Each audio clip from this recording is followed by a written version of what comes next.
video es como práctico. Entonces, los pasos son para que ustedes vayan practicando, porque así como está ahí en el los pasos son muy probablemente o muy parecido bien. Como siempre digo, no es la misma pregunta, pero muy parecida. Entonces, si no lo hacen o no lo revisan, no lo leen o no lo discuten ustedes mismos, va a ser un poquito difícil, pero en el examen se le está dando prácticamente hasta el banco de preguntas, no digo que son las preguntas que vendrá el examen, se entienden, sino que son muy parecidas. ¿Ya? Entonces, es lo primero. Pues vamos a ir repasando ahorita dos patologías que también están en sus clases, que son la parte del infarto y arritmias.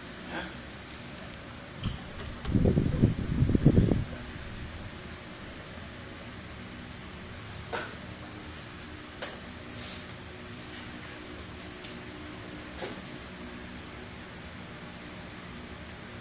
Bueno, la semana pasada nos quedamos en la parte de EKG normal, pues ahora vamos a repasar lo que son las arritmias. ¿No? No.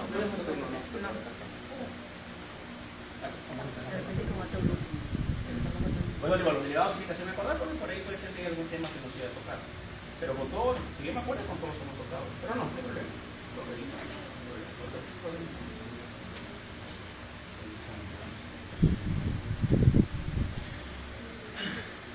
Eso igual está en su... ¿Ya?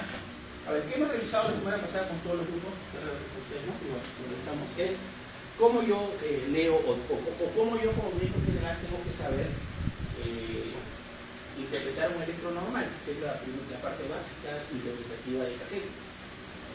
Lo primero que tengo que saber yo es que es un ritmo sinusal. ¿Ya? Y el ritmo sinusal tiene algunas características. A ver, ¿quién se acuerda de cuáles son las características del ritmo sinusal? Muy bien, eso, ¿no? Excelente.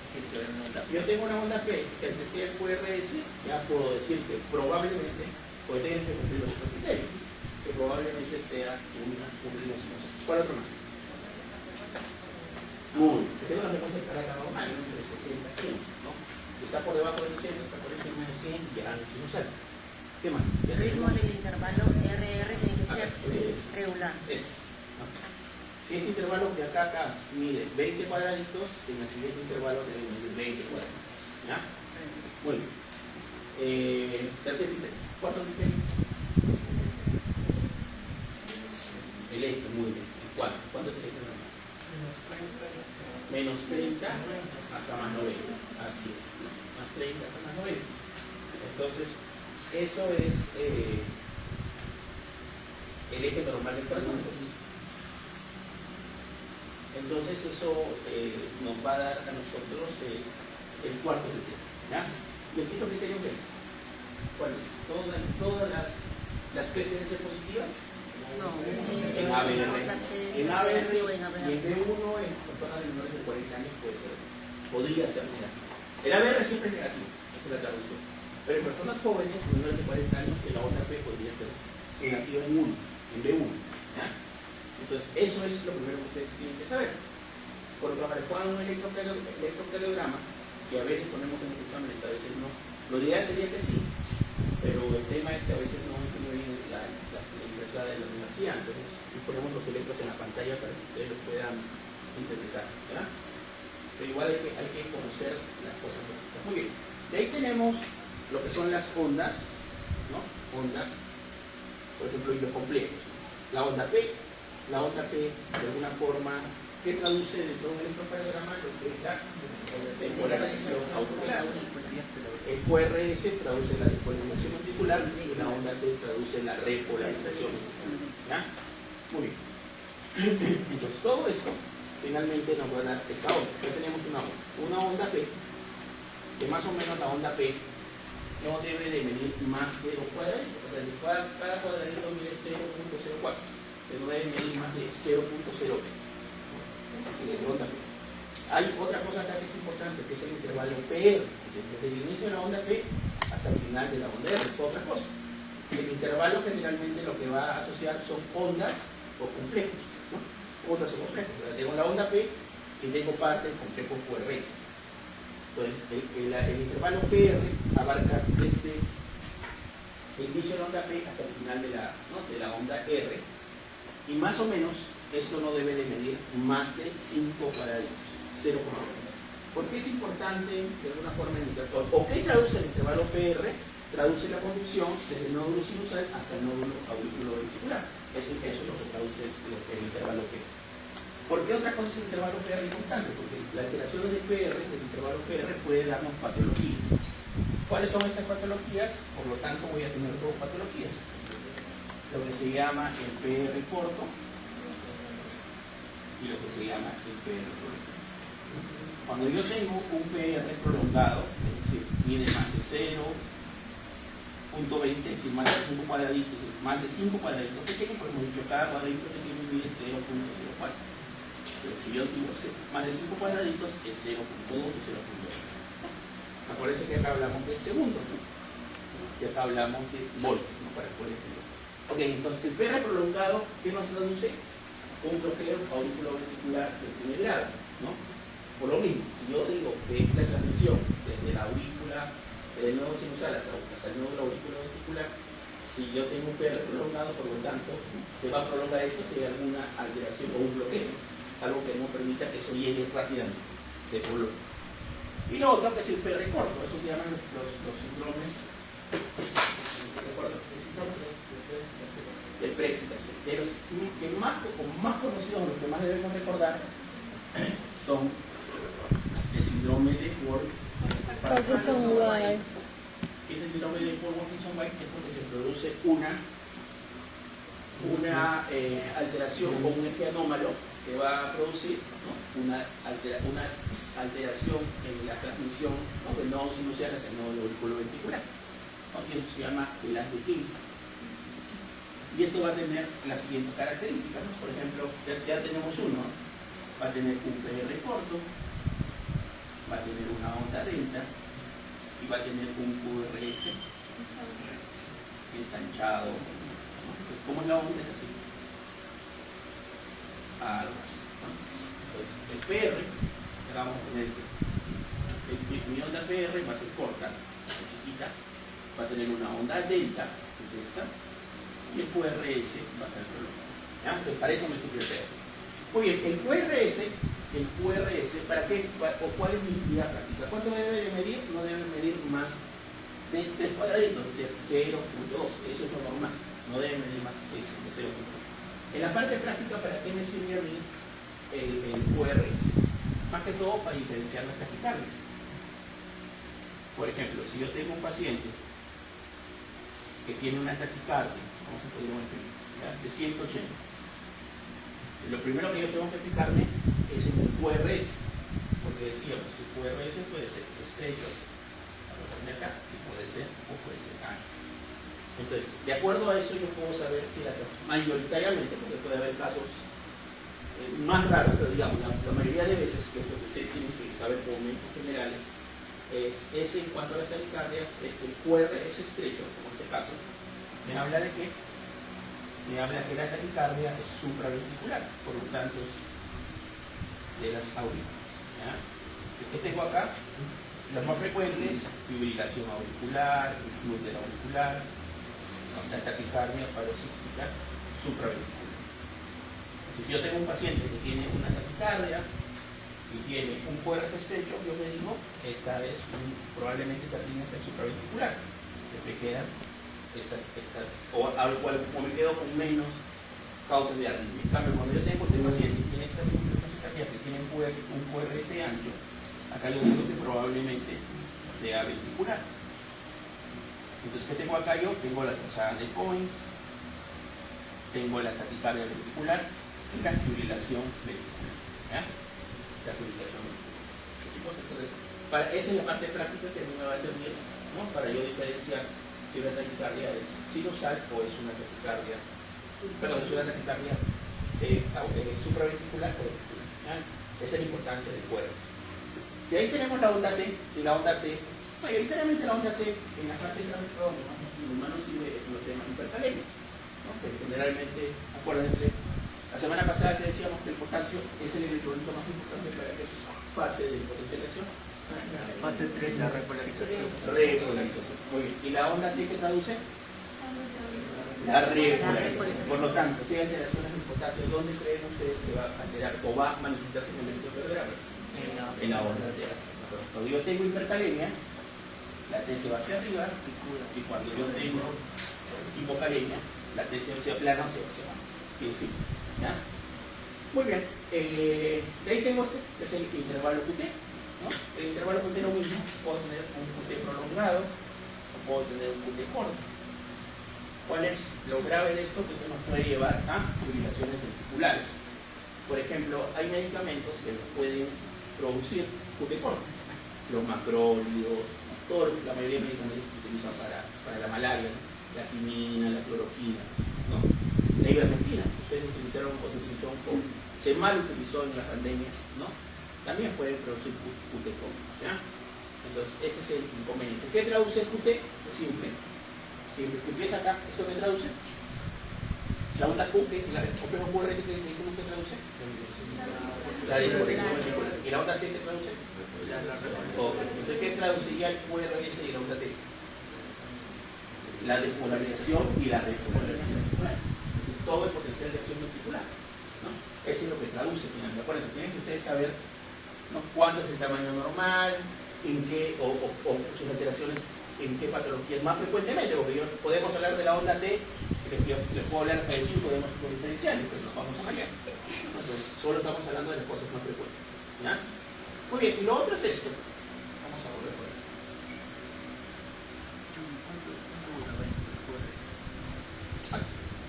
Por ejemplo, miren, lo otro son los segmentos. Los segmentos abarcan, ¿no?, desde una onda a otra onda. Si ustedes se dan cuenta, ¿no?, por ejemplo, esta onda P, yo voy a hacer así un imaginario. ¿Esta onda P es positiva o es negativa? Si yo hago una línea isoeléctrica, lo estoy haciendo como acá, azul, la onda P es más positiva, si estamos de acuerdo, porque se va hacia arriba. Pero si yo hago acá una onda, por ejemplo, otra parte del complejo QRS, algunas serán positivas y otras serán negativas. Porque la onda Q es negativa, la onda R es positiva y la onda S es negativa, ¿no? Entonces, recuerden, esto es lo que nos va a decir si es positiva o es negativa esta onda. Pero ¿qué pasa acá? Mira, acá hay un segmento. Es el famoso segmento ST. Es decir, todo segmento, acá también hay un segmento, el segmento P es más chiquito. Son isoeléctricos. ¿Qué significa isoeléctricos? Que no suman ni hacia arriba, ni en positivo ni en negativo. Este segmento es importante. ¿Por qué? Porque cuando yo tengo patologías del infarto, del miocardio, de la pericarditis, se altera. Entonces no va a ser tan difícil si yo sé que es así y está así, ¿no? O está así, ¿no? ¿Sí?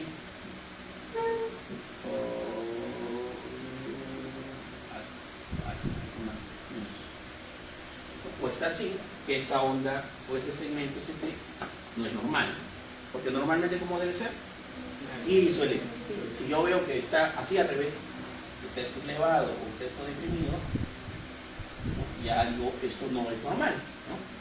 Y eso es importante porque ahí está la principal patología cardíaca. ¿Cuál es la principal patología cardíaca?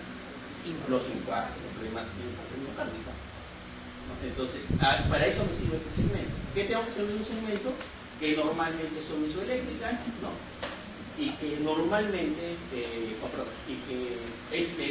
inicia generalmente entre el final de una onda y el inicio de otra onda. Esto es el final del segmento de la onda S y el inicio de la onda, ¿no? En el infarto, ¿o por qué lo sigo? ¿Cuál es su utilidad práctica? Para ver infartos. Por ahí acá podemos tener los IMA ST elevados y los IMA no ST elevados, ¿no? Eso es la explicación que yo les digo. Chicos, muy bien. Lo que tienen que saber, ritmo sinusal, ¿no?, valores normales de la onda P, del complejo QRS, de la onda T, ¿no?, de los intervalos, ¿no?, cuál es el intervalo normal del PR, cuál es el intervalo normal del QT, ¿no?, para qué nos sirve el segmento ST, ¿no?, que creo que es la parte más importante. ¿No?, la utilidad del QRS en las taquiarritmias, qué traduce el PR, ¿no?, que lo que hemos explicado. Es lo que deben de alguna forma ayudar. Muy bien, ahora vamos a repasar ahora sí lo que son las taquiarritmias. Y las taquiarritmias rápidamente, las más frecuentes, que ustedes también recuerdan, ¿ya? Entonces, las arritmias cardíacas, chicos, se pueden dividir, ya lo habíamos dicho, ¿no?, en las arritmias, ¿no? Supraventriculares y las taquiarritmias ventriculares. ¿Ya? Fíjate que tenemos las paradiales, ¿no? De las taquiarritmias tenemos acá, tenemos la taquicardia supraventricular, la fibrilación auricular, que el flúter, que digamos son las tres arritmias que debemos de conocer más frecuentemente. Estas tres son las que más debemos de conocer. Y abajo tenemos la taquicardia ventricular, no con pulso, la taquicardia ventricular, o también llamada torsada de Pons, y la fibrilación ventricular, ¿no? Que es la sigla. ¿Ya? Esta de arriba, QRS estrecho, esta de abajo, QRS estrecho. ¿Ya? Esa es la diferencia. Muy bien, y de ahí tenemos la bradicardia. La bradicardia ya dijimos, ¿no? La bradicardia sinusal, ¿no? En este caso, el paciente va a tener todos los criterios de ritmo sinusal, pero ¿cuál va a ser la diferencia? Que la frecuencia cardíaca va a estar muy 60. Esa es la única diferencia. Igual en una taquicardia sinusal es lo mismo, ¿no? El paciente va a tener todos los criterios de ritmo sinusal, solo que la frecuencia cardíaca va a estar por encima de eso. Eso es lo que debemos de describir. Muy bien, desde acá vamos a repasar algunas de las más frecuentes. ¿Ya? Muy bien, por ejemplo, la taquicardia sinusal es una taquicardia generalmente refleja, ¿no? Es decir, alguna noxa o alguna patología que va a hacer que nuestra frecuencia cardíaca aumente. Por eso que normalmente la frecuencia cardíaca debe ser así, es decir, cumple los criterios del ritmo sinusal. ¿Cuál es la diferencia? ¿Cuál es la diferencia? Es que la frecuencia cardíaca está por encima de eso. Nada. ¿Ya? Entonces acá tenemos diferentes cuadros clínicos, ¿no? El hipertiroidismo, acá hablando un poquito de los beta-bloqueadores, ¿no? Por ejemplo, en cuanto a los beta-bloqueadores, ¿cómo los clasificamos? Muy bien. A ver, ¿cuáles son los selectivos y cuáles son los no selectivos? Los selectivos son beta 1, son atenolol, el atenolol. ¿Por qué selectivo? Sería la primera pregunta. Porque solo van a los receptores beta 1 del músculo ¿Dónde cardíaco. está la mayor cantidad de beta 1? En el nódulo sinusal. En el nódulo sinusal. ¿Ya? ¿Qué efecto tiene el sistema beta sobre la parte cardíaca? Es cronotrópico positivo. Bueno, cronos, ¿qué significa? Más tiempo, más Bien, frecuencia. frecuencia cardíaca. Frecuencia cardíaca. Esa es la implicación. Cronos, ¿qué más? Inotropismo Inotrópico positivo, si el corazón va a ser Más fuerte. más, ¿y qué más? ¿Y cuál? Dromotrópico positivo, ¿qué significa? Que va a haber mayor estabilidad. Es lo mismo. Esas son las características que tiene. Por ejemplo, el hipertiroidismo que tiene, probablemente lo vamos a ver con más entendimiento de endocrino, y no estoy en seminario 1 y seminario 2, pero no nos falta tiempo, o vamos de tipos. No, el hipertiroidismo lo que tiene es que las dos cosas, que aumentan los receptores beta 1 del corazón y o las hormonas tiroideas actúan como estimulantes de los receptores beta 1. Por lo tanto, ¿qué va a haber en estos pacientes? Va a haber entonces, si yo tengo exacerbados los receptores beta 1, ¿qué tipo de medicamentos sería bueno para yo controlar esta frecuencia cardíaca? Beta-bloqueadores. Los beta-bloqueadores son los medicamentos de elección, ¿no? Cuando yo tengo pacientes que tienen hipertiroidismo. Muy bien, entonces esta es la parte importante, chicos, en cuanto a los beta-bloqueadores. Es como yo decía, hay selectivos, a ver, ahí va la pregunta. Selectivos que actúan sobre beta 1 y no selectivos que actúan en beta 1 y beta 2. Así es. Normalmente, ¿qué hace el beta 2? ¿Dónde hay mayor cantidad de beta 2? En el músculo liso bronquial. En el músculo liso bronquial. ¿Cuál es su componente? ¿Qué hace? Broncodilatación. Broncodilatación es el beta 2. Broncodilatación. Así es. Entonces, por ejemplo, lo podemos ver. ¿Cuál es la idea? Que si yo le doy, por ejemplo, a un paciente que tiene POC o tiene asma, le doy un propanolol, ¿sería bueno o sería malo? Sería malo. ¿Por qué? Porque estás bloqueando la actividad broncodilatadora. No, no es selectivo. No selectivo. Es decir, que va a afectar al músculo, ¿no? al nodo sinusal, y también va a tener una acción sobre el músculo bronquial. Entonces, si un asmático, yo le doy un paciente asmático y le quiero dar porque tiene alguna patología, tiene hipertiroidismo, tiene insuficiencia cardíaca, tiene diferentes patologías en las cuales son importantes el bloqueador. ¿Qué le daría? ¿El atenolol o el propanolol? Atenolol, idealmente, porque va a ser el atenolol, va a producir broncoconstricción. Entonces va a exacerbar su chicos. Muy bien. ¿Qué hacen estos medicamentos, los beta-bloqueadores? ¿Aumentarán la cantidad de calcio en el cardiomiocito o disminuirán la cantidad de calcio en el cardiomiocito? Disminuye la cantidad. No, aumenta. contracción, ya no sale. ¿cuál es el electrolito más importante para la contracción muscular? El calcio. Dos cosas. Cuando si ustedes le dicen electrolitos, el electrolito más importante para la contracción es el calcio. Sí. Y el electrolito más importante para la vasoconstricción es el calcio. Entonces, eso es lo que ustedes de alguna forma tienen que recordar, ¿no? Porque finalmente todos estos mecanismos influyen en la entrada o la salida del calcio, de acuerdo a lo que tú quieras, ¿no? Si yo le voy a dar a un paciente, por ejemplo, un beta bloqueador, ¿qué hará con el calcio? El beta bloqueador. Así lo que yo, el beta bloqueador que dijimos es inotrópico o pronotrópico negativo. ¿Qué hace? ¿Qué hace con el corazón? Los beta bloqueadores. Ese contraiga menos o más lento, ¿sí? ¿Estamos de acuerdo? Entonces, ¿qué hará con el calcio? ¿Aumentará o disminuirá? Aumentar. No, disminuye. Espera. Así es, Doctor, yo quiero de alguna forma ya menos. ¿Dónde aumenta el calcio? O sea, entonces el aumento va a pasar. Para la contracción. Para la contracción necesita que el calcio salga del No, miocito. aumenta. Dentro del cardiomiocyto. El cardiomiocyto. Claro. Porque los beta bloqueadores van a inhibir los receptores beta 1, bloqueando, aumentando la adenyl-ciclasa, que va a convertir el ATP en AMP cíclico y va a liberar calcio.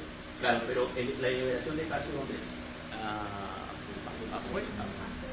Por eso, lo que tú necesitas es que el calcio ingrese a la célula. Lo que hace, hay intercambios de bombas. Es cuando sodio calcio. Sí, ¿No? Entonces, eso es lo que de alguna forma tú necesitas. Claro, en la fase de diseño. Es decir, ¿dónde es donde se contrae mayormente el corazón? En la fase de diseño. Porque es donde ingresa el calcio. No es que haya raciocinio en la medicina. Lo que tienes que saber es las funciones básicas de cada cosa. Si tú recuerdas, ¿no?, tu potencial de acción, vas a saber en qué momento se contrae el corazón mayoritariamente. Si ustedes dicen la fase de contracción, ¿es la fase sistólica o diastólica? Sistólica, ok. Pues, por lo tanto, en la fase sistólica, ¿en qué momento el potencial de acción coincidirá mayoritariamente? En la fase 2. En la fase de la sístole, ¿no?, ventricular. Así es. No, en la sístole ventricular. ¿Por qué? Porque tiene razón. Por el calcio. Muy bien. Entonces, todo lo demás, chicos, lógico, acuérdense. Cuando nosotros estamos en estrés, lo que hacemos, ¿qué sistema se activa? ¿El simpático o el parasimpático? Para cuernos. Cuando yo estoy en estrés, Simpático. Pero si yo estoy deshidratado, estoy ansioso, tengo una patología que se llama fibroblastoma, que es un tumor de la médula suprarrenal. Si hay diferentes causas, lo que va a hacer mi cuerpo es liberar catecolaminas. Y acá va a depender mucho. Por ejemplo, de los receptores. Por ejemplo, si yo tengo mucho beta 1 cardíaco, si tengo mucho beta 2 pulmonar, si tengo alfa 1, ¿dónde hay mayoritariamente alfa 1? En los vasos. En los vasos. Así como, no lo mismo, pero tienen que decir lo mismo. ¿En dónde será? ¿En cuál? ¿En el vaso? En el músculo. En el músculo liso de los vasos. Así como ustedes han dicho, en el músculo liso bronquial, ¿no? Ustedes lo han dicho, en el músculo liso de los vasos. Entonces, ¿qué finalmente va a hacer? ¿Qué finalmente hacemos? ¿Qué hace cuando estimulamos a los receptores alfa 1? Lo que va a hacer es vasoconstricción. Igual la pregunta, ¿qué pasará con el calcio intracelular? ¿Aumentará o disminuirá? Por el mismo, el AMP ciclo, por lo mismo. Aumenta. Claro, aumenta porque lo que va a hacer el calcio es producir contracción. Sí, chicos, muy bien. Muy bien, esta es la taquicardía. La otra taquicardia que tenemos que conocer es esta taquicardia parasítica supraventricular. Acá la frecuencia cardíaca va a estar entre 150 a 250. Y el paciente lo que va a llegar a la emergencia son por palpitación. Mayoritariamente son personas jóvenes, ¿no? Es decir, esta patología es de pacientes jóvenes, ¿ya? Entonces, ¿qué se hace acá para el tratamiento? Mayoritariamente se hace masaje sinocarotídeo. ¿Qué hago yo? Busco mi mandíbula. ¿Esa es la angina de Prince-Metal? No, ¿cuál es? No sé, la de Valsalva también. Claro, masaje sinocarotídeo o Valsalva, ¿no? La Valsalva puede ser de diferentes formas, ¿no? Lo que puede hacer es apretarle los ojos al paciente, o decir que puje, ¿no? Que puje, eso es otra maniobra. O lo otro que se hace habitualmente que es más difícil, es lo echas, le haces que levante las piernas y lo volteas rápidamente. Todo eso va a llevar maniobras de Valsalva. O todos exigentes. ¿Sí? Finalmente hay muchas maniobras de Valsalva que pueden realizar. Pero lo que más se realiza es el masaje de senocarotídeo. Y ahí tenemos un antiarrítmico que se llama la adenosina, que es diferente a todos los antiarrítmicos que hemos visto la semana pasada. ¿no? En este caso, la adenosina va a actuar mayoritariamente en lo que es la parte del nódulo sinusal bloqueante. Si produce una parada cardíaca, si bloquea el efecto final de la desconexión y reconexión por segundo, ¿no? Y hace que este ritmo que está alterado finalmente se vuelva un ritmo medio, ¿ya? Y lo otro ya es la ablación correcta, ¿ya? Muy bien.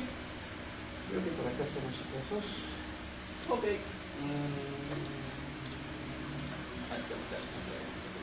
Muy bien. De ahí tenemos la bradicardia sinusal, que decíamos en este caso la frecuencia cardíaca va a estar por debajo de 60, ¿no? De alguna forma lo que mayormente se va a ver en bradicardia, en parte hospitalaria, es por temas medicamentosos, ¿no? A ver, los antiarrítmicos, ¿qué suelen producir? Cuando yo le doy un antiarrítmico a un paciente, voy a poner un ejemplo: el verapamino, el propanolol, la amiodarona. Es decir, si yo excedo su dosis o una persona tiene una cuestión que es suicida y se toma estos medicamentos, ¿qué creen ustedes que llegaría en ese paciente? ¿Con bradicardia o con taquicardia? Bradicardia, así es. Que son bradicardias farmacológicas. Estas bradicardias farmacológicas de alguna forma pueden tener una reversión, que es la atropina. ¿Qué hace la atropina? ¿Cuál es el mecanismo de acción de la atropina?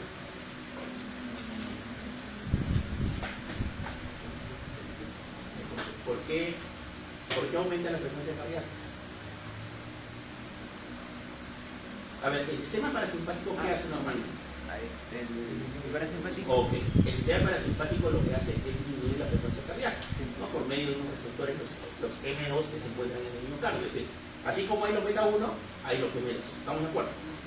Estos de alguna forma juegan o regulan la frecuencia cardíaca, ¿no? Estos receptores.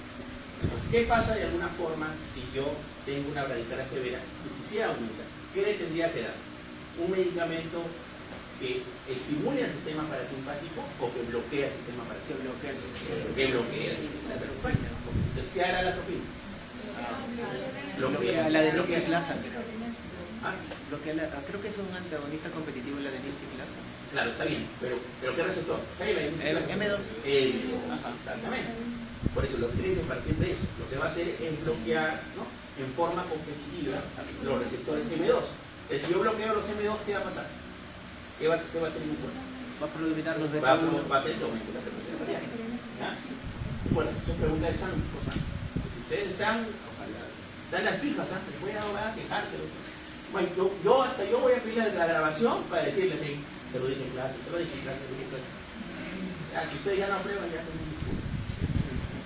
Ya es un tema que no han estudiado. Así es simple. Atropina. Pues miren, entonces, la bradicardia sinusal, ¿con qué la tratamos? Con atropina. ¿Sí? Pero ¿cuáles? Las que de alguna forma son farmacológicas.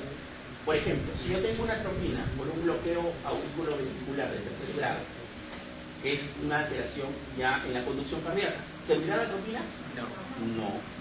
No, porque finalmente la atropina, es decir, así yo le dé 80 kilos de atropina, el tema es la conducción. Claro, cuando yo le doy medicamentos, el tema no es la conducción, el tema es que he bloqueado el sistema, el nódulo sinusal, el nódulo ventricular, no, para que de alguna forma la frecuencia cardíaca. Muy bien. Atropina. Igual. No, en el bloqueo completo lo que se hace es ponerle un marcapaso transitorio, que es otra cosa. Ahí, por ejemplo, si yo tengo un bloqueo auriculoventricular, la atropina no va a hacer nada. Lo que vamos a tener que ponerle es un marcapaso, porque esa frecuencia, acuérdense que hacen los bloqueos auriculoventriculares, te producen bradicardias extremas. Una bradicardia menos de 30, es grave, el paciente se puede morir. Así como las frecuencias cardíacas por encima de 140. Estos dos son los extremos. Doctor, pero tan bajo 140. 40 y 140 son los extremos de gravedad. Si ustedes están en guardia y le llevan un paciente con 140, lo que tienen que hacer es meterlo a traumación. No es que lo van a observar en un tópico, ay señor, te voy a tomar un electro, ¿no? Entonces, bueno, porque tal vez es una taquicardia ventricular, entonces, ¿entiendes? ¿No? O tienen un paciente que está con una frecuencia en 40, 35, señor, ¿dónde nació? ¿No? Inmediatamente lo que tienen que hacer es comunicarlo, porque muchos de ustedes pueden hacer triaje, ¿no? Lógico verifica, ¿no? También llaman al enfermero o al asistente o al residente, no sé, doctor, está con la frecuencia cardíaca muy alta, muy baja. El residente ahí también, si no sabe qué va a hacer, lo mismo, ¿no? Señor, ¿y le duele el pecho? Señora, sí hay que preguntarlo, pero no es lo más importante, porque los pacientes se pueden morir por esa radical, las cosas. Bien, de ahí tenemos, chicos, lo otro, ¿no? Que son la taquicardia y la fibrilación ventricular. Esto sí es mucho más grave. Esto es grave, toda taquicardia y bradicardia es grave, estamos de acuerdo, pero estas son mucho más graves, ¿no? Y acá tenemos, bueno, por lo tanto, han llevado un curso que se llama simulación 2, han llevado 4 meses para que de alguna forma sepan reconocer sobre los ritmos desfibrilables y los ritmos desfibrilables. A ver, ¿cuáles son los ritmos desfibrilables? Un paciente que tiene paro. ¿Cuál? La taquicardia ventricular. ¿Solo la taquicardia ventricular? Sin pulso, así es. Porque el paciente puede tener taquicardia ventricular y puede estar despierto, ¿no? Ahí lo que tengo que ver si eso es de alguna forma es diferente. Bueno, si está inestable, le tengo que hacer una cardioversión, ¿no? Cardiovertirlo, pero no hacerle. ¿Cuál es el control? ¿Cuál es la diferencia de cardioversión? A ver, ¿qué puedo hacer en un corazón que está en una forma? Para el paro cardiorrespiratorio, ¿qué hago? ¿Lo cardiovierto? ¿No? ¿Qué le hago? ¿Ah? ¿Qué le hago? No, pues. Pero ¿cómo se llama ese procedimiento? A ver, colocarle idea a un paciente. Cardioversión. Ya, cardioversión. ¿Y el otro cuál es? Desfibrilación. Es diferente. La cardioversión, chicos, lo que hace es esto. La cardioversión, ¿para qué son? Para las arritmias, las taquiarritmias. Lo que hacen es, de alguna forma, bloquean de alguna forma el nodo sinusal para que este nodo sinusal pueda de alguna forma regular previamente la frecuencia cardíaca. En cambio, la cardioversión, la defibrilación, es que yo hago que ese nodo sinusal se pare para que de nuevo pueda cumplir su función. Es diferente. Entonces, los ritmos desfibrilables, ¿no?, son la taquicardia ventricular sin pulso y la fibrilación ventricular. ¿De qué se mueren mayoritariamente los pacientes con infarto? En la parte prehospitalaria. Ustedes están trabajando hicieron a un concierto, ¿ya? Están felices porque van a estar con su ambulancia ahí en el concierto, ¿no? Y le dicen a ustedes, la ambulancia es una tipo 300, puedes intubarlo, tienes para hacer desfibrilación. Y para su mala suerte, están ahí un paciente que se pone feliz, lo lleva a la ambulancia, ¿no? Y ustedes le ponen, y ahí hay algo más enfermeros, algo con experiencia, que le dicen, sí, se ha desmayado, no tiene pulso, le toman un electrocardiograma. Y ven que este paciente tiene una fibrilación ventricular, le ponen al monitor. Entonces, ¿qué pasaría? ¿Qué harían ustedes? Claro, pero ¿con qué? Con un DEA. Así es. Entonces, esto es lo que ustedes como médico general tienen que saber. Y lo mismo que tiene que saber un médico general es cómo manejar un DEA y saber cuáles son los ritmos desfibrilables. Claro. Ahí va la entonces, el paciente con infarto no se muere del dolor o no se muere porque se le subió el corazón. Claro, es la fisiopatología y la obstrucción de la arteria coronaria, pero esta disminución de la perfusión de la arteria coronaria a lo que finalmente va a llevar es que se produzcan arritmias graves o malignas en esta fibrilación ventricular. Entonces, los pacientes por eso que el DEA es importante, ¿no? Porque ¿cuál es la principal causa de muerte en los pacientes en la parte hospitalaria con infarto? Son las arritmias malignas. En cambio, en la parte hospitalaria no, se choca de pena. Porque los que llegan y no se han muerto, probablemente este corazón puede estar muy afectado. ¿Ya? Sí. Muy bien. Entonces, ¿cuáles son los ritmos no desfibrilables? La historia, claro. Actividad eléctrica sin pulso. Tú le pones al monitor, va a tener frecuencia cardíaca, va a tener ritmo, pero no tiene pulso. El paciente lógico no responde, no respira. Eso es lo que modifica. Muy bien. Entonces, taquicardia ventricular, acá está la parte, ¿cómo se llama? Ritmo regular. La taquicardia es regular, ¿no? Ondas P no se ven con la frecuencia alta, recuerden tener la morfología, cardioversión eléctrica, lo que decía, ¿no? Cardioversión eléctrica, procainamida. A ver, la procainamida, ¿qué tipo de antiarrítmico de qué grupo pertenece? 1A, ¿seguros? ¿La lidocaína? ¿Y la amiodarona? No, la amiodarona es procainamida. Procainamida, ¿quieren que su examen? A ver, le decimos. Indique a qué grupo farmacológico pertenece. La proteína mide su mecanismo de acción. Así de simple. Clase 1A, muy bien. ¿Cómo actúa? ¿Bloqueo de qué? ¿De la entrada de qué? Del sodio. Del sodio. La lidocaína. ¿Qué grupo farmacológico es? ¿Qué grupo es? 1B, así es. 1B. Mayoritariamente, ¿cuál es su mecanismo de acción?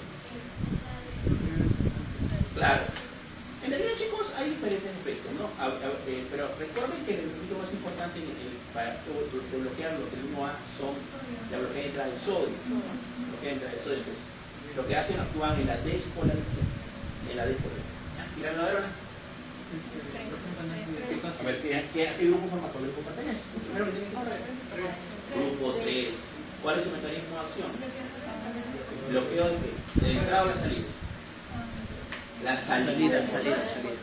Por lo tanto, ¿en qué fase de potencialización actúa? En la fase 3. En la fase 3 o la repolarización. Eso es lo que tienen que saber la física. El precipitación ya lo vimos. A ver, ¿cuáles son las características de la precipitación? Por eso, Pastor, rápido. Onda delta, ¿no? Lo que dijimos acá. Una onda de delta, PR corto, ¿verdad? Y QRC antes, ¿ya? ¿Cuál es el AS que se produce, o la vía accesoria es el ACT, ¿ya? Acuérdense, eso le digo, es un congénito, ¿no? Wolf Parkinson White. A ver, ¿el Wolf qué es? A ver, ¿cuál es el Wolf qué es en inglés? Lobo. ¿Y qué? El papacito de Barbie, ¿no? El lobo no va con el Kenzo, porque el lobo es feito. El hombre lobo. Recuerden, muy bien, y de ahí tenemos, chicos, la otra parte. Acá sí nos interesan los bloqueos, porque ya definimos, a ver, un bloqueo de primer grado, ¿qué es? Un bloqueo de primer grado, ¿qué es? Ya está. Vamos a poner. Esto lo borramos. ¿Qué es? Un PR mayor de cuánto dijimos? Mayor de 12 o de 20. De 0,20. Sí, 0,20. No es un PR corto, es un PR largo. Así es. ¿Ya? Es un PR largo. Es decir, para yo decir que existe un bloqueo auriculoventricular en primer grado, lo que tiene que haber es un PR o un intervalo PR largo mayor de 0,20. ¿Ya? De ahí tenemos los móviles, los de segundo grado que se dividen en móvil 1 y en móvil 2. El móvil 1 también se le llama fenómeno de Bank-Batch. Y esto que va a ver acá es un crecimiento progresivo del PR. Vamos a poner un ejemplo, ¿no? Para que se entienda. Por ejemplo, acá mi PR, acá es 0,12, como me acuerdo, acá es 0,26, acá es 0,20. Y finalmente, no sigue, ¿no? Es decir, va aumentando. 12, 16, 20, ¿no? El intervalo PR, y el siguiente no conduce, se pierde, y en el siguiente nuevamente. Entonces, la semana pasada también explicábamos dónde mayoritariamente vamos a tener trastornos de conducción, en qué tipo de infarto, el corazón derecho o el corazón izquierdo. Derecho. Y el corazón derecho, muy aparte de ligar el nodo sinusal y el lobo auriculoventricular, ¿qué cara del corazón inferior? La cara inferior. A ver, en un electrocardiograma, ¿cuál es la cara inferior? 2, 3, a ver, chicos, miren, ya eso ya lo deben de saber, ya. Por lo tanto, la relación con qué está, con el inferior. A ver, yo les digo, explíquenme, a ver. ¿Cómo me quiere explicar? ¿Por qué Lima inferior? A ver, sí, a ver. Ya por la cara, tiene cara bonita, cara fea. Pero ¿por qué? Acuérdense que la medicina es el porqué del porqué, pero es una ciencia. Si yo solamente me digo por la cara, pero no tengo la explicación técnica, ¿qué va a pasar? Como les vuelvo a repetir, mañana el examen es el otro miércoles, y el otro miércoles se van a olvidar. Okay, ¿qué relación entonces tiene la cara inferior? Porque puede haber un bloqueo, un móvil 1, o un bloqueo auriculoventricular. por irrigación. ¿Saben quién irriga la cara inferior del corazón? La coronaria derecha. ¿Quién irriga el nodo sinusal y el nodo auriculoventricular? La rama. coronaria derecha. Entonces, si yo tengo bloqueos auriculoventriculares, se los he dicho como 20 veces en la clase, chicos, si yo tengo un bloqueo auriculoventricular, ¿no?, de alto grado, ¿no?, de alto grado, ¿qué puede pasar? ¿Qué podría pasar?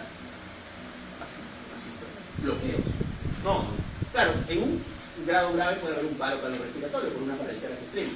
Pero si yo tengo un infarto de cara anterior, de cara inferior, lo que nunca debo de dejar o debo de buscar es que haya algún bloqueo.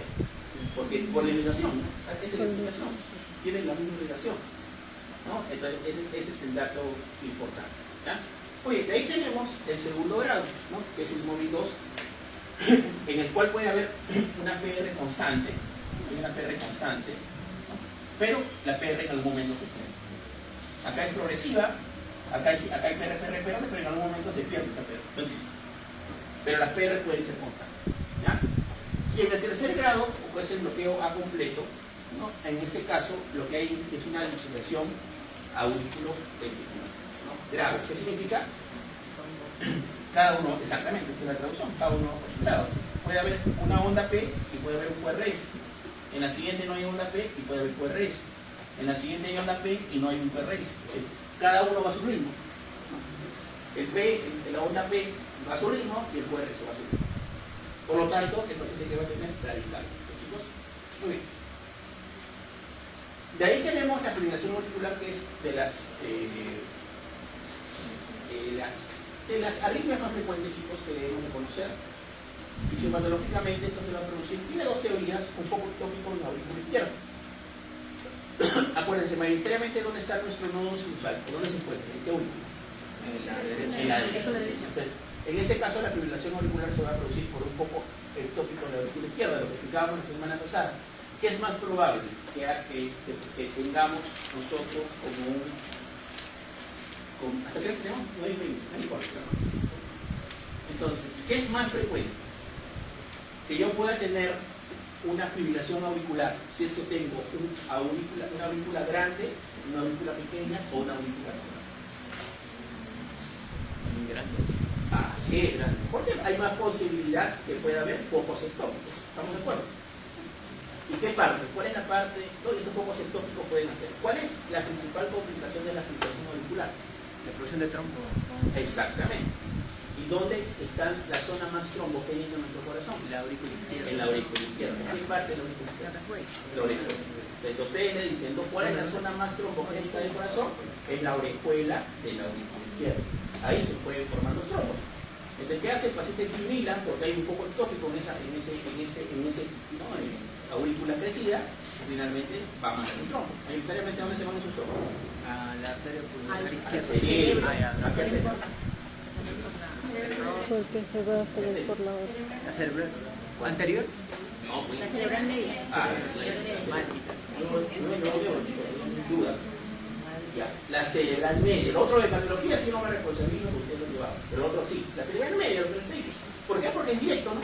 Pasa directamente por la carótida y va a llevarse la cerebral media. La carótida, la cerebral anterior y la cerebral media. Pero ¿cuál es la diferencia? Que la cerebral media va directa, en cambio la cerebral anterior tiene que voltear.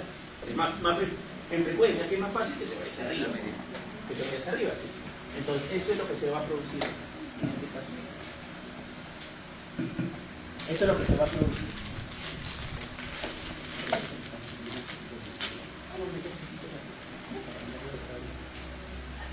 Muy bien, entonces, esto es lo otro es múltiples circuitos de entrada, ¿no? Estos múltiples circuitos de entrada es que finalmente van a hacer esto, ¿no? Van a llevar las ondas o las transmisiones por diferentes lados, ¿no? Que son las partes de recta. Muy bien, entonces, esto es dato. El examen físico que voy a encontrar, es decir, ¿cuál es la característica de la fibrilación? Es esto. A ver, ¿qué explicábamos cuando decíamos que un ritmo tiene que ser sinusal? ¿Cómo tiene que estar el RR? ¿Por qué? Rítmico. Vamos a ver. La pregunta, ¿está rítmico o no? No, ¿Por qué no está rítmico? porque está decreciente. Está decreciente, está bien, puede ser, pero no necesariamente es lo que vamos a ver, sino lo que interesa acá en este caso es un ritmo irregular, ¿no? qué se traduce que sea un ritmo irregular? Que los RR no son constantes. Esa es la traducción. Una de las características de la fibrilación auricular, ¿qué características tiene? Uno, que el paciente va a estar taquicárdico, lógico, ¿no? No va a estar radicárdico, va a estar taquicárdico. Y lo otro, que en el electrocardiograma lo que yo voy a encontrar es esto, ritmos irregulares, ¿no? O ritmo irregular. Y lo otro que voy a encontrar es ausencia de onda. Decimos que estas son las características más importantes. O las tres características más importantes. ¿Qué nos dice acá? Pulso por ritmo irregular, ¿no? Entonces tú le palpas el pulso al paciente. A ver, si yo le palpo, le siento el pulso irregular, ¿cuánto tiempo le tengo que cuantificar su pulso? Para ver cuánto de pulso tiene. 15 segundos. No, un minuto. Realmente para todos debe ser un minuto. Si lo que a veces lo hacemos práctico, no te dice 15 minutos, 4, no, pero realmente debe ser un minuto.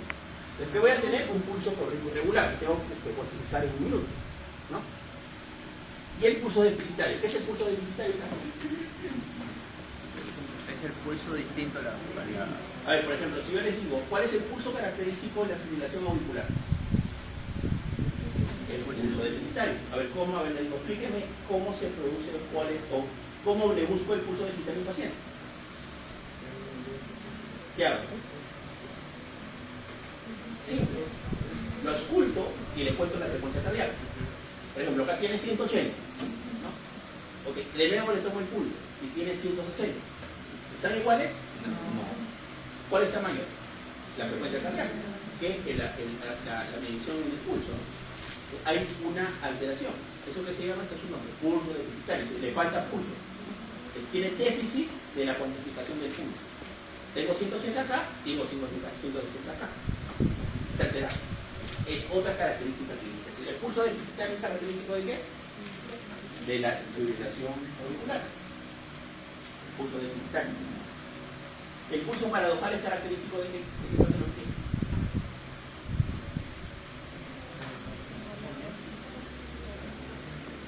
Taponamiento pericárdico. Así es.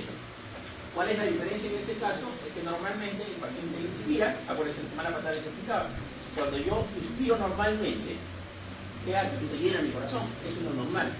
En cambio, si mi corazón está atrapado, no solamente taponamiento, no puede ser una motoraja de tensión, ¿no? Una pericarditis. Entonces, ¿qué hago yo al paciente? Inspira, ¿y cómo cree que va a estar el pulso? ¿Va a aumentar o va a disminuir? ¿Qué dijimos? Normalmente, ¿cómo se llena el corazón? El espacio inspiratorio. Cuando nosotros inspiramos, ¿qué hace? Se apertura. Lógico, la presión en la cavidad torácica disminuye, la presión, por eso que se puede entrar el aire, pero la cavidad torácica se flexa.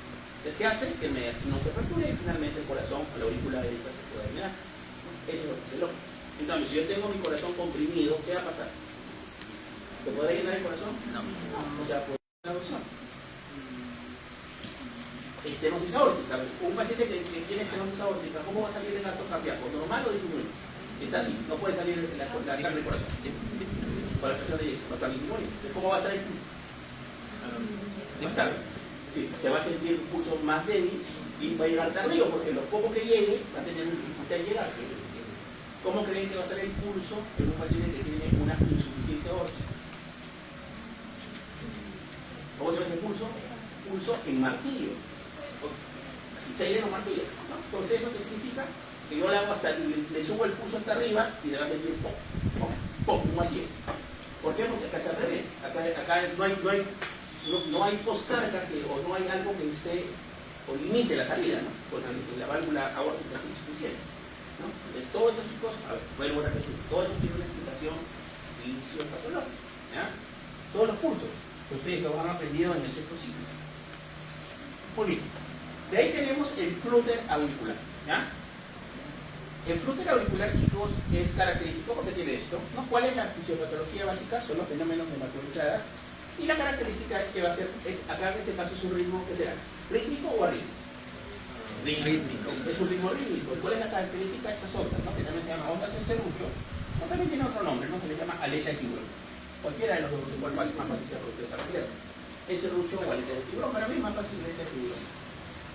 Entonces, esto, la fisiopatología son fenómenos de macroentradas, ¿no? El QRS, como vamos a decir, es así es, ¿no? Las ondas F, que son las F son estas, ¿no? Las ondas F en serrucho o las ondas, ¿no? Aleta. Esto ya lo vimos, que son los fármacos antiarrítmicos, también está en su dato. A ver. Dijimos, chicos, la semana pasada, dijimos que los antiarrítmicos, ¿a qué clase farmacológica pertenecen? Los antiarrítmicos, perdón, los beta bloqueadores, ¿a qué clase farmacológica pertenecen? ¿De clase? Clase 2, muy bien. Pero miren, acá tengo uno, el totalón. Clase 3. Por lo tanto, pregunta de examen, ¿cuál es el único antiarrítmico de clase 2, pero que actúa como clase 3? El sotalol. Sotalol, ¿ya? Sotalol. Ya de ahí todo lo que ya hemos estado conversando la semana pasada. Te lo dejamos esto para conocer. Muy bien. Esa era la parte conmigo. Entonces, ya hablamos de la de café, de la parte de las... A ver, como le dije la semana pasada, ¿cuáles son las arritmias, cuáles son las taquiarritmias que debo de conocer? Repetimos, ¿ya? 1. Fibrilación auricular. 2. Flúter auricular. 3. Taquicardia pleuresística supraventricular. 4. Taquicardia ventricular. Y 5. Fibrilación ventricular. ¿Sí? Y Torsade Pons. La Torsade Pons es un tipo de taquicardia ventricular, ¿ya? Es decir, incluye dentro de la extraventricular. De las bradiarritmias, ¿cuál debo de saber? Los bloqueos auriculoventriculares. Primero, segundo y tercer grado, como le decimos. Puede ser que sea un caso clínico y o puede ser que le pongamos un electro. Ustedes se dan cuenta, hay electros, pero la cosa es que ustedes puedan reconocer. O les ponemos y le decimos netamente, indíquenos cuáles son las características del ritmo sinusal y les preguntamos si es o no ritmo sinusal. ¿Entiendes? Si le ponemos un electro y les preguntamos, díganos si este EKG cumple criterios del ritmo sinusal, ¿cuáles son? Porque ustedes ponen los criterios, ¿sí o no? Y abajo les preguntamos, si este EKG tiene ritmo sinusal. Eso es lo que tienen que saber, ¿sí? Por lo tanto, tienen que saber los criterios del ritmo sinusal. También se los explico. Muy bien. Entonces, ahora vamos a hablar la parte de infarto, ¿no? Para ir a poner un poquito de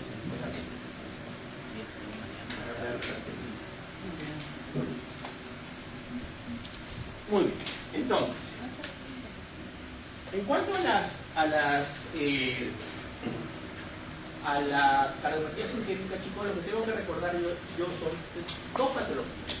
Lo que se llama la parte de del síndrome de infección coronaria crónica, que es la inestable.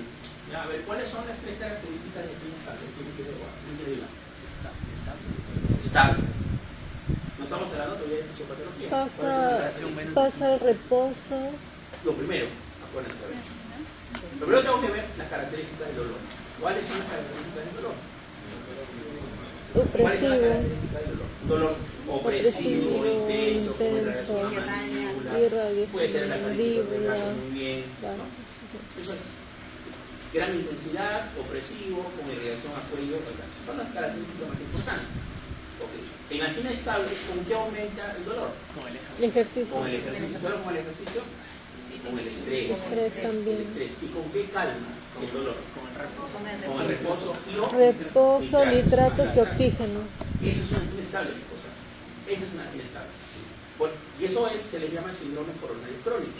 En cambio, el síndrome de insuficiencia coronaria aguda, que es el SICA, ahí tenemos tres patologías, que son la angina inestable, el IMA ST no elevado y el IMA ST elevado. ¿Ya? ¿Cuáles son las diferencias? Mira, acá vamos a ver. Es una arteria sana y aquí tenemos la angina de pecho. Este es el tema también. Okay. Para que yo tenga de alguna forma, vamos a poner acá, angina estable, angina inestable, IMA no ST elevado, IMA ST. Muy bien. Entonces, en la angina estable lo que existe, chicos, es mayoritariamente es que esto va a estar, vamos a tener esto, vamos a tener la parte de la aterosclerosis, ¿no? Vamos a tener la parte que está obstruyendo la parte de la fibrilación de esta arteria coronaria. Pero no hay lesión de placas. Si la placa puede estar inflamada, acuérdense. ¿Qué sucede normalmente en estas placas? Lo primero que sucede es una lesión endotelial, ¿no? De alguna forma en esta parte para producir la parte de aterosclerosis.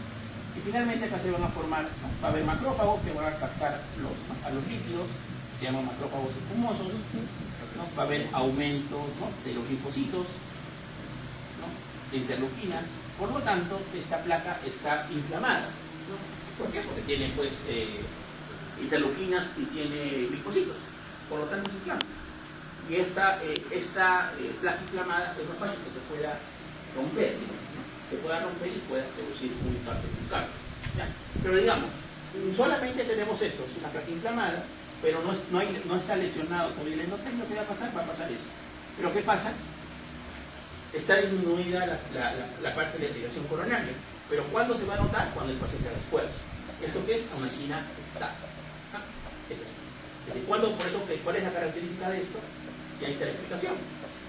Va a haber dolor, sí, pero ¿cuándo? Cuando el paciente esté haciendo actividad física, porque cuando tiene actividad física, ¿qué necesitamos? Que esta perfusión aumente, ¿no? Entonces, como no aumenta, le viene el dolor, ¿no? O el estrés, ¿no? Porque el paciente finalmente el estrés que hace puede hacer que se aumente la presión, ahí va a ser presión. Lo mismo. ¿Qué hace el nitrato? ¿Los nitratos qué hacen? Los nitratos, La vasodilatación. vasodilatación. A ver. La vasodilatación, chicos, puede ser vasodilatación venosa y vasodilatación arterial. Bien, ¿los nitratos qué producen? ¿Vasodilatación venosa o vasodilatación arterial? No, no. ¿Cómo actúan? A ver, ¿cómo actúan los nitratos? ¿Qué se acuerdan? ¿Qué hacen? ¿Qué aumentan en el endotelio? En el músculo liso, acuérdense. En el músculo liso del endotelio, ¿qué hacen? El óxido nítrico. ¿De dónde proviene el óxido nítrico? ¿De qué aminoácido? De la L-arginina. Bueno, la L-arginina finalmente va a formar ¿qué? Óxido nítrico, ¿no? Por medio de una enzima que es la óxido nítrico sintetasa. El nombre no es fácil de entender. Ok, aumenta el óxido nítrico. ¿El óxido nítrico qué va a hacer? A ver, acá, con el famoso MP cíclico. ¿Qué yo necesito en este caso? ¿Que aumente o que disminuya? El GMP cíclico que necesito yo para que haya menos calcio, para que haya vasodilatación. ¿Que aumenta o disminuye? Disminuye el GMP cíclico y ¿qué va a hacer? Que el calcio no entre y por lo tanto ¿qué va a hacer? Que este calcio no hace dos cosas. Que el calcio no entre o que el calcio salga. Finalmente ¿qué va a haber? Menos calcio en el músculo liso. ¿Qué va a hacer esto? Que se dilate. Eso es lo que sucede. Por eso que este dolor va a mejorar por los nitratos. Porque finalmente va a producir vasodilatación. De las arterias coronarias sí, pero también ¿qué hace? Disminuye la precarga, porque produce venodilatación venosa. Cuando yo produzco venodilatación de las venas, ¿qué va a pasar? Que la vena se pone, a ver, si esta vena es así, vamos a poner un ejemplo, y tiene 1 litro, ¿estamos de acuerdo? Para que se entienda. Y si esta vena yo la pongo así, ¿podrá tener mayor cantidad de sangre? No, porque si tiene así 1 litro, ¿me entiendes? Y si yo la hago más grande, ¿podrá tener 5 litros? Sí, porque está más grande. Es así. Entonces, ¿qué hace de alguna forma los nitratos? Que producen venodilatación venosa. Por lo tanto, ¿qué va a pasar? Se va a acumular la sangre ahí. Si al disminuir la cantidad de sangre que va a llegar a la aurícula derecha, ¿qué va a pasar? ¿Con la precarga? ¿Va a aumentar o va a disminuir? Disminuye la presión. Ok, disminuye. Entonces, ¿qué hacen los nitratos? Explicamos todo lo que hacen. Finalmente, los nitratos lo que van a hacer, van a producir venodilatación venosa. Y doble efecto. Vasodilatación de la arteria coronaria, ¿estamos de acuerdo? Porque también tiene efecto arterial, no digo que no, pero mayoritariamente venoso. Entonces, ¿qué hace? Al disminuir la recarga. Ese corazón, ¿cómo va a trabajar? ¿Va a trabajar menos o va a trabajar más? Y yo disminuyo la precarga. Menos, así es. Porque ¿qué dijimos que la precarga ¿qué es? Más volumen, más distensión, la ley de Frankenstein. Más distensión del cardiomiocito, mayor contracción. Entonces, mientras yo tengo más volumen, aquí voy a hacer trabajar más, por la ley de Frankenstein. ¿Quién trabaja más? El cardiomiocito del corazón. Así, esa es la traducción. Esa es la traducción. Entonces, ¿qué hago yo si bajo la precarga? Va a hacer que este cardiomiocito no trabaje menos. Entonces, los nitratos son antianginosos por eso. Esa es la explicación. Porque los nitratos que dicen son vasodilatadores. Venosos. No hay que ponerle ningún nombre, o más venosos. Y dos, ¿qué son? Vasodilatadores coronarios. Vasodilatadores coronarios. ¿Y qué más son? Antianginosos. Porque ya explicamos por qué disminuyen, por qué hacen que el corazón trabaje menos. De todo lo que haga en un corazón enfermo trabajar menos son antianginosos. Los betabloqueadores son antianginosos, ¿verdadero o falso? Verdadero. ¿Por qué son antianginosos? Porque disminuye el cronotropismo. Muy bien. Lata menos y con menos fuerza. Ahí está. Esta es la explicación. ¿Estamos de acuerdo? Si yo bajo la frecuencia cardíaca, ¿qué va a pasar? ¿Va a trabajar más o va a trabajar menos? Si yo bajo la contractividad, ¿va a trabajar o va a trabajar menos? Los betabloqueadores, por lo tanto, son los de elección como son de elección, porque ahí está la explicación. Te disminuye la frecuencia cardíaca, te disminuye la contractividad y te disminuye el trabajo cardíaco. Si yo bajo, aumento la frecuencia cardíaca. ¿Qué fase del ciclo cardíaco se altera? ¿La diástole o la sístole? La diástole. ¿Sí, seguros? La diástole, así es. Así es. La diástole se alarga. Cuando yo a un paciente le bajo la frecuencia cardíaca, ¿qué va a pasar con la diástole? Va a estar más alargada. Cuando yo aumento la frecuencia cardíaca a un paciente, ¿qué va a pasar con la diástole? Va a estar más corto. Por lo tanto, ¿qué va a pasar? Si yo a un paciente le bajo la frecuencia cardíaca, la diástole va a estar más prolongada. ¿En qué momento dijimos que se vive el corazón mayoritariamente? ¿En la diástole o en la sístole? En la diástole. Si yo tengo más tiempo de diástole, le voy a dar más tiempo para que esta arteria coronaria se irrigue. ¿Estamos de acuerdo? Entonces, todo esto, chicos, es explicación fisiopatológica. ¿Ya? Por eso, entonces, los betabloqueadores, ¿por qué son importantes? Porque bajan la frecuencia cardíaca, bajan la contractividad y todos los efectos hacen que el corazón trabaje menos. Y dos, aumenta la diástole, y al aumentar la diástole hace que las arterias coronarias se irriguen mejor. ¿Por qué? Porque ¿en qué momento del corazón se irriga el corazón? En la diástole. Ahí está el estudio. Chicos, muy bien. Y después, ¿qué sucede? Esto. Cuando ya este endotelio se lesiona, lo que se va a producir todo lo que hemos aprendido en hematología, ¿no? La coagulación, ¿no?, primaria, la coagulación secundaria, la coagulación terciaria. Finalmente se toma el trombo. ¿Y este trombo qué va a producir? Obstrucción. ¿No? ¿Qué pasa? Si esta obstrucción es parcial y no produce necrosis miocárdica, se llama angina inestable. ¿Ya? ¿La angina inestable mejorará con nitratos? No. ¿Mejorará con el reposo? No. El paciente, ¿qué va a llegar? Va a llegar con un dolor intenso y te va a decir, doctor, nada, estaba viendo televisión en mi casa y de vino un dolor brusco en el corazón por eso. ¿No? ¿Qué estaba haciendo, señor? ¿Estaba jugando partido? Puede ser que haya un desencadenante o una actividad física relacionada, es verdad, sí, pero ustedes han visto, ¿no? En la televisión, en las redes sociales, ahora que TikTok, pichanguean, patas que pichanguean después de 30 años, ¿no? Está el gripe que yo soy un poco gordito, el gripe que yo, se pone a jugar con este solazo, infarto. ¿No? ¿Qué pasó? De alguna forma es el tema. Si hubo un desencadenante, ¿no? Tal vez la deshidratación, tal vez el extremo, tal vez el esfuerzo físico, ¿no? Pero puede ser que el paciente lo tenga en reposo. Si porque vemos televisión, le viene un dolor intenso.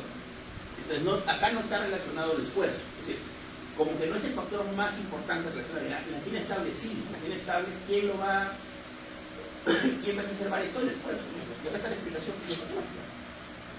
Acá no. Entonces, la angina inestable en la que el lima no se está elevado, ¿cuál es la diferencia? Es que esto no produce necrosis, sí, pero es la misma fisiopatología, que va a haber una obstrucción del 90 al 100%. ¿Qué significa esto? Que hay un poquito que pasa de eso. Por lo tanto, es menos grave. ¿En comparación a cuál? Al ST elevado. En el ST elevado sí va a haber una obstrucción del 100%. Por eso que el manejo es diferente, chicos. A ver, en un paciente que tiene un infarto en miocardio, ST elevado, ¿qué es lo que yo debo de hacer inmediatamente? A ver, pónganse que ustedes están de guardia en el hospital 2 de mayo. ¿Ya? Están de guardia en el hospital 2 de mayo y les llega un paciente de 70 años con un dolor torácico, ¿no?, intenso, opresivo, es diabético, es hipertenso, ¿no? Está despierto. Si una persona habla es porque está despierto, no es en parte, ¿no? Le tomo su frecuencia cardíaca, está bien, le tomo su frecuencia respiratoria, está bien, ¿okay? Pero viene con un dolor muy intenso, está sudoroso, ¿no? Me preocupa porque parece, y así llegan los pacientes, llegan tan sudorosos, ¿no?, por síntomas neurovegetativos, que a ti te parece, la primera vez que yo vi a un paciente con un infarto y con un cargo de sudor, yo pensé que el paciente venía a correr una maratón, imagínate. Fue la primera vez que vi, me sorprendió, ¿no? Era una persona con el polo tan mojado, era un infarto. Entonces, tienen, ¿no?, síntomas neurovegetativos, puede ser náuseas, puede ser vómitos, son diferentes casos, ¿ya? Muy bien. ¿Qué es lo primero que tengo que hacer en este paciente? Ya después de que veo que esté estable. ¿Qué es lo primero que tengo que hacer? Al doctor le puedo poner una guía periférica, le puedo tomar el examen, pero ¿qué es lo primero? ¿Cuál es el examen que me va a ayudar a mí a diagnosticar un infarto? Electrocardiograma.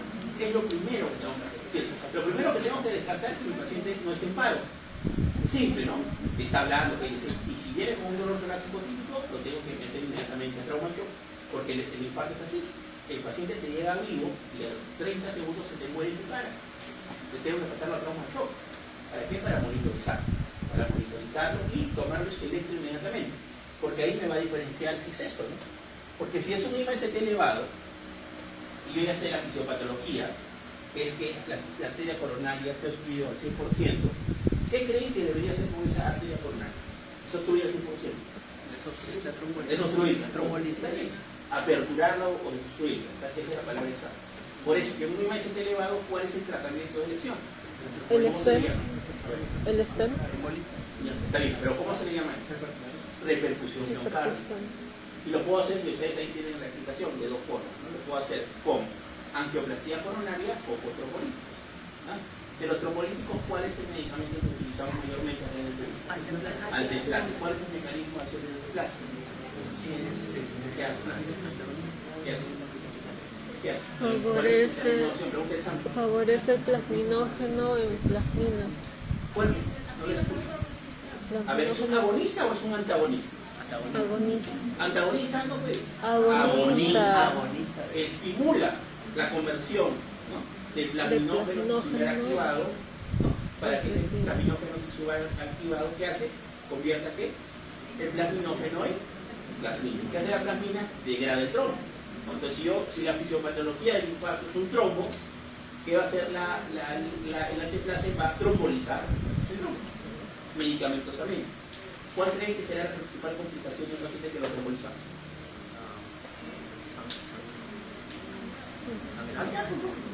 Porque ¿qué pasa? ¿Solo estoy trombolizando al trombo? No, o a todo el cuerpo. Puede haber un sangrado, ¿no? ¿Y cuál es el que más debo tener? La harina. Por eso cuando yo lo trombolizo lo tengo que tener monitorizado. ¿Y qué le decimos al internito? Le decimos, cada 5 minutos, pregúntale cuál es su nombre, pregúntale algo y calcula su plan. ¿Por qué pasa? Que está trombolizando y empieza... ¿Qué hizo? Un ACV hemorrágico. No digo que sea infrecuente, puede ser, pero de todas las trombolizas a ver con 1 o 2, porque no es raro trombolizar, porque la angioplastía no se hace mucho en Perú.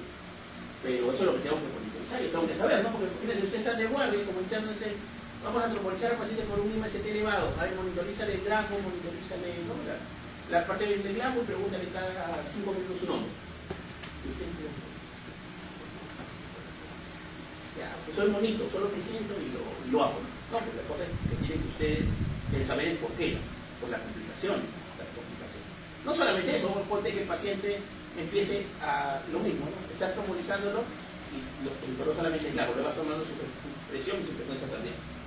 Y de un momento a otro el paciente empieza a tener, estaba bien, y empieza a hipotensarse, empieza a panicar. ¿Qué le diría? ¿Le avisaría a mi residente o asistente o no? Si el paciente lo está trombolizando y empieza a caer la presión arterial y empieza a aumentar la frecuencia cardíaca.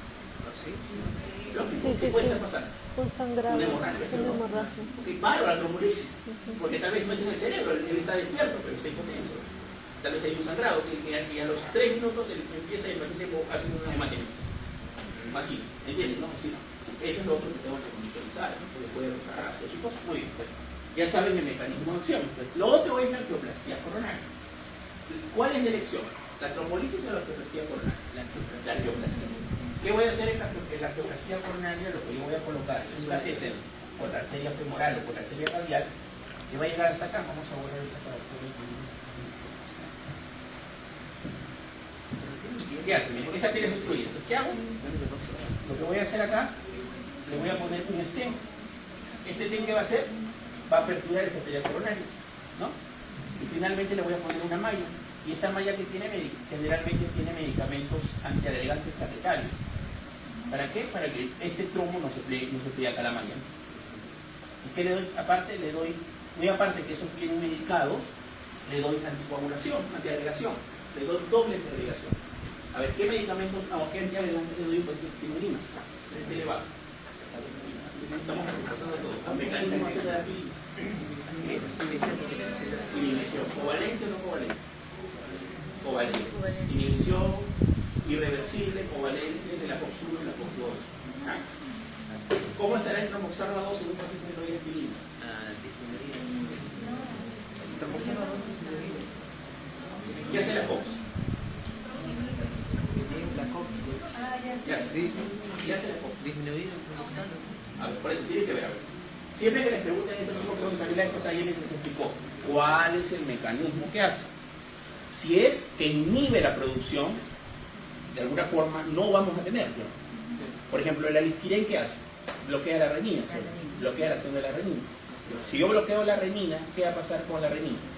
¿Va a aumentar o va a disminuir? Porque lo que hace es bloquea, ¿no?, la acción de la renina, por ejemplo. Por ejemplo, si yo le doy a un paciente que le doy le doy un IECA, ¿qué hace el IECA? Bloquea a la ECA, ¿sí o no? A la enzima convertida. ¿Qué va a pasar con la angiotensina 1 y con la renina? Lo que está hacia atrás va a aumentar. ¿Y qué va a pasar con lo que está hacia adelante? Va a disminuir. La angiotensina 2 y la aldosterona disminuye, ¿no? Es lo mismo. Entonces, si yo le doy a un paciente aspirina, ¿qué va a pasar con el tromboxano? ¿Qué hace la aspirina? Inhibe a la COX. ¿Qué hace la COX? ¿Qué hace la COX? Va a aumentar. Es decir, el ciclo del ácido araquidónico va a estar produciéndose, sí. Lo único que estás haciendo tú es bloquear a la enzima. ¿Para qué? Para que finalmente, pero el tromboxano A2 vamos a tenerlo como, porque finalmente necesitamos de la conversión.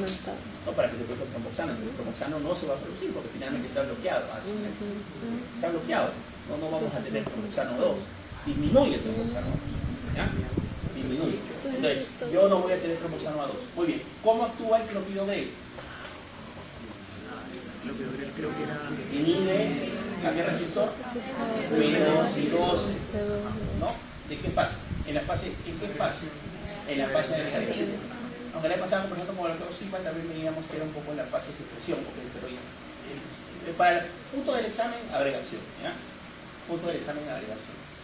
Muy bien, a ver, ¿a qué grupo farmacológico pertenece el clopidogrel? ¿Cuál es su grupo farmacológico? Son antiagregantes, pero su apellido. ¿Cuál es? Claro, está bien, pero ¿qué grupo farmacológico? Sí, ellos pertenecen, porque hay otros medicamentos que actúan sobre esto. A ver, ¿cuáles son los otros? Ticagrelor, el otro, Prasugen. ¿Entiendes? Hay otros medicamentos. Más, el de elección en infarto no es el clopidogrel, sino que acá en el Perú es barato, es el Prasugen. Todas las guías te dicen que el tratamiento de elección como antiagregante es el Prasugen. Pero acá en el Perú es caro, no lo tenemos, utilizamos el clopidogrel, ¿no? El clopidogrel. ¿Ya, chicos? Muy bien. Entonces, ¿qué le voy a dar? Por eso le doy antiagregante. ¿Para qué? Para que finalmente no se añadan a este trombo todos estos... ¿Cuál es el infarto más grave? Ese sería el error. ¿Y cuál es la otra explicación? A ver, lo que les explicaba genera necrosis semana. Genera necrosis. Otros nombres, a ver. Prosigue, ¿ya? Ustedes van a leer. Subepicárdico y subendocárdico. ¿Estamos de acuerdo? Otros nombres, ¿sabes? Para que se entienda. Transmural. ¿Qué más tenemos acá? Otros nombres que ustedes van a ver, ¿no? Lesión, isquemia y necrosis. ¿Estamos de acuerdo? Aquí les aparecen sus libros. Okay. ¿Cuáles son los más graves? ¿Los epicárdicos o los subepicárdicos o los subendocárdicos? El subendocárdico. ¿Sí? Bueno, gracias a la pasada. Esta es, chicos, míos. A ver, el pericardio, por eso decíamos el epicardio tiene la parte alta que es el epicardio, que es esto. En el epicardio, ¿para qué van a pasar las arterias grandes? Voy a poner el nombre, ¿ya? Descendente anterior, para que vean, ¿ya? Y esta descendente anterior, cuando va descendiendo, da unas ramas que se llaman las marginales. Vamos a poner, hasta la descendente anterior baja y va a dar unas ramas. Pero están haciendo acá, en la parte epicárdica, porque por ahí discurren. Para que se entienda un poquito más. Y esta va a dar unas ramas. A ver, ¿cuál creen ustedes que va a ser más grave? ¿Que se obstruya la descendente anterior per se o que se obstruyan las diagonales que son las que van a irrigar el endocardio? La descendente anterior. Así es. Por lo tanto, los infartos epicárdicos son más graves, ¿no? Son epicárdicos porque por ahí incurren las arterias grandes. En cambio, los endocárdicos son más pequeños. son más localizados, digamos, o producen menos necrosis. Este te va a producir un ST elevado y este te va a producir un ST no elevado. ¿Ah? Y transmural, ¿qué significa transmural? Esto, ¿no? Que afecta todas las capas de qué? Del endocardio. A ver, este afectará, ¿ustedes creen que este afectará todo? Mayoritariamente no, porque son perforantes. Que van a afectar más la parte central que la parte periférica del endocardio. En cambio, si yo tengo este infarto, ¿qué va a hacer? La obstrucción va a ser completa, ¿sí o no? ¿Cómo se llama todo en medicina que es completo? Trans, afecta todo el corazón, todo el miocardio. Acá va a afectar más la parte central, porque son más perforantes. ¿Sí? ¿Quedó claro? Acá. A ver, la pregunta es, ustedes van a leer en sus libros que le van a decir que hay otro tipo de infarto, que es lo mismo, el subepicárdico o el subendocárdico. El subepicárdico, ¿no? Acuérdense que decíamos, ¿por dónde discurren las arterias grandes del corazón? Por el epicardio. Acá está. Por ejemplo, acá he puesto el ejemplo de la descendencia anterior, ¿no? Esta descendencia anterior finalmente va a ingresar a la parte intraventricular y va a dar ramas, y estas ramas diagonales van a irrigar, ya hemos explicado, la cara, ¿no? la cara anterocentral del corazón, ¿no?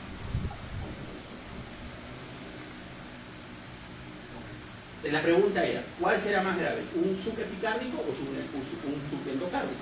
Ya entiéndase, el subepicárdico porque por ahí discurren las arterias grandes, ¿no? Y luego la otra pregunta, ¿qué será más grave? ¿Un infarto transmural o un infarto endocárdico? El transmural, porque el transmural afecta a todas las capas. Entonces, IMA-ST elevado prácticamente es subepicárdico y es transmural. Es lo mismo. IMA-ST elevado es un subendocárdico, ¿no? Propiamente endocárdico, ¿no? Y es menos grave, ¿no?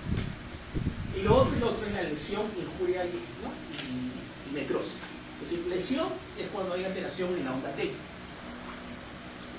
En la onda T, que puede ser ST hacia arriba, o puede ser onda T hacia arriba o onda T hacia abajo, ¿no? Así, onda T. Cuando hay isquemia, lo que se va a afectar es el segmento ST, ¿ya? Y ahí va la primera pregunta. Lo primero que se afecta cuando hay una lesión miocárdica o hay una isquemia miocárdica o hay un infarto miocardio, ¿qué es lo primero que se afecta? ¿La despolarización o la repolarización? ¿Entendieron eso? La repolarización. ¿Por qué es lo primero que se altera? La onda T. ¿Okay? ¿Y la onda T con qué está más relacionada? ¿Con la sístole o con la diástole? Con la diástole. Muy bien. Entonces, un infarto miocardio, ¿qué afecta más la funcionalidad? ¿La sístole o la diástole? La diástole. Ahí está toda la explicación del entendimiento de eso, por eso que es importante. Entonces, en la onda T, ¿no? Cuando hay lesión se afecta. Esta lesión aumenta, ¿no? Ya no solamente va a lesionar el corazón, sino lo va a producir isquemia. Y cuando esa isquemia progresa, ¿qué va a producir finalmente? Que este músculo se necrosis. Entonces, es una explicación. Acá es la onda T, acá es ¿no? hacia arriba o hacia abajo, el segmento ST, y en la necrosis es la famosa onda Q. ¿Ya? La onda Q que explica el tema de necrosis. ¿Sí, chicos? Muy bien. Esto es la parte que hay que entender. ¿No? Acá está el número coronario, aumento de la enfermedad metabólica, disminución, ¿no? Placas esterosantes fijas, placas rotas, los espasmos, trombosis, todo lo que hemos conversado en el cabello. Acá está, clasificación histológica de las lesiones escleróticas, ¿no? Lesión mínima, lesiones tempranas, hasta lo parte que es el tipo de lesión. Importante saberlo, ¿sí? ¿Qué más decíamos? Acá, ¿no? Las estrellas grasas, el LDL, la parte de los macrófagos, ¿no? Las células escumosas, que finalmente van a formar la fisiopatología de la aterosclerosis. Eso ya lo vemos. Esos son los factores de riesgo. Factores de riesgo, y explicamos el electro. Acá, a ver, lo que decíamos, ¿no? Hay dos tipos de placas, ¿no? Una placa estable, acá es el lumen, acá está el núcleo lipídico, y una placa vulnerable. Esta placa vulnerable es más fácil que se pueda lesionar y finalmente producir ¿qué? El trombo. Ese trombo obstruir la parte de la lesión miocardial. Muy bien.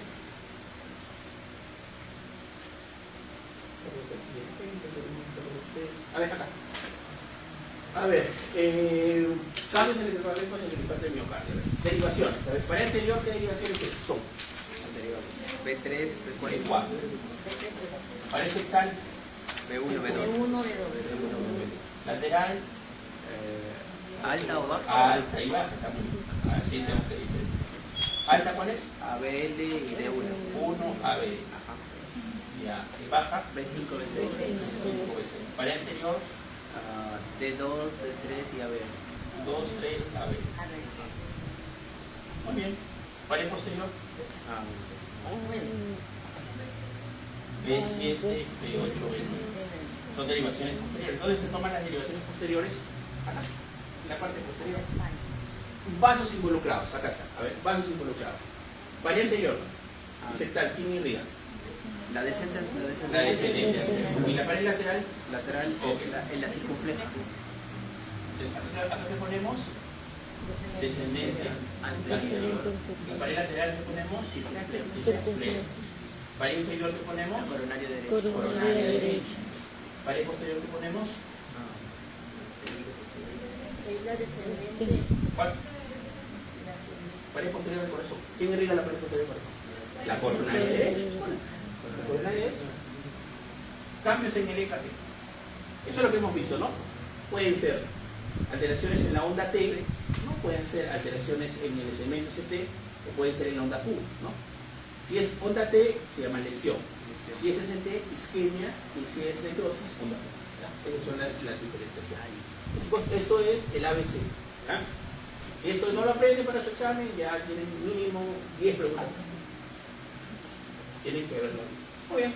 Dolor torácico, lo que decía, no síndrome coronario agudo, acá están las caras afectadas, la derivación es lo mismo. Pero también, acá nos quedamos por aquí.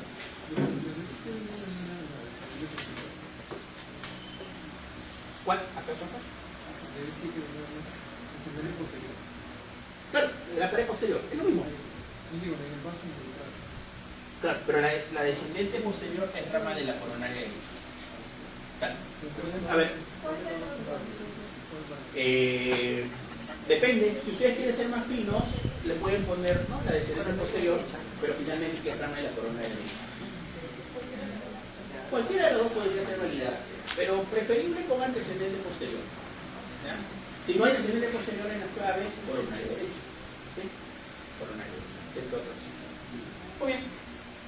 A ver, acá lo vamos a crear. Ok, mientras ya explicamos, ¿estamos de acuerdo? ¿Sí?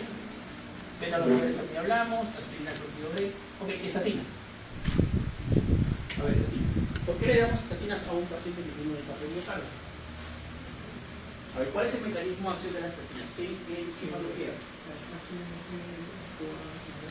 Ya, a ver, ¿cuál es el nombre completo?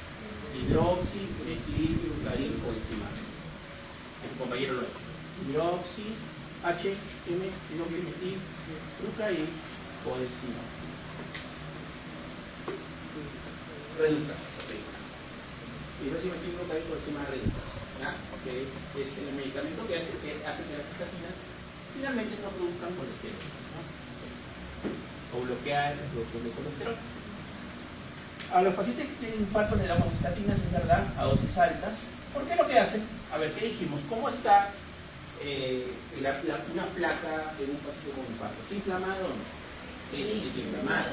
Esta inflamación hace que esa placa sea más vulnerable, que se pueda romper más fácilmente, esa es la traducción. ¿Qué hacen las estatinas? Estabilizan la placa, es decir, desinflaman la placa para poder entenderlo más fácilmente. Y eso es la parte médica, como lo llamamos, efecto pleiotrópico. ¿Ya? Así se traduce. Muy bien. Y los IECAS, también, los IECAS, ¿por qué los utilizamos en los infartos? Porque son antiproliferativos, que hacen disminuyen la fibrosis miocardio, ¿no? Por eso es importante darle a los pacientes los IECAS. ¿Ya? Entonces, los IECAS ya conversamos. A ver, ¿cómo actúan los IECAS? ¿Qué bloquea? ¿Qué hace? ¿Dónde normalmente producimos la ECA, la enzima convertida a catequina?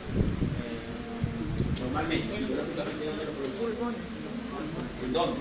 A ver, pulmones puede ser en las células de Klüver, Lesiones de Klüver por mano. puede ser en las células, en los neumocitos tipo 1, neumocitos tipo 2, en las células endoteliales pulmonares. Células ¿no? endoteliales. En el 80% y en el 20% de la riñón. Es decir, por eso, donde más tenemos producción de ECA es en el pulmón. ¿Ya? ¿Qué hace esto? Los IECAS, ejemplo, enalapril, simopril, captopril, bloquean la enzima convertida en angiotensina. Por lo tanto, ¿qué hacen? Que la angiotensina 1 no se pueda convertir en angiotensina 2. Entonces, ¿qué van a tener? Van a tener doble efecto. A ver, vamos a poner aquí. Con esto lo vamos a ver con no ¿ya? Los IECAS. En este caso, los IECAS, ya decimos, ¿por qué lo utilizamos en el infarto? Porque son antiproliferativos. ¿Sí? Hacen que no haya fibrosis intestinal. Porque la fibrosis finalmente te va a llevar a que haya insuficiencia cardíaca. La morfina, ¿no? Para disminuir el dolor, oxígeno 6 de saturación, ¿no? Menor de 90. Nitroglicerina, que explicamos qué es, y la aspirina, que es un antidiarreico. La angioplastia y fibrosis también tiene que ver. Chicos, es el tratamiento que debemos mínimamente utilizar. Ok. ¿Dudas, preguntas, comentarios? ¿Algo que no haya quedado claro?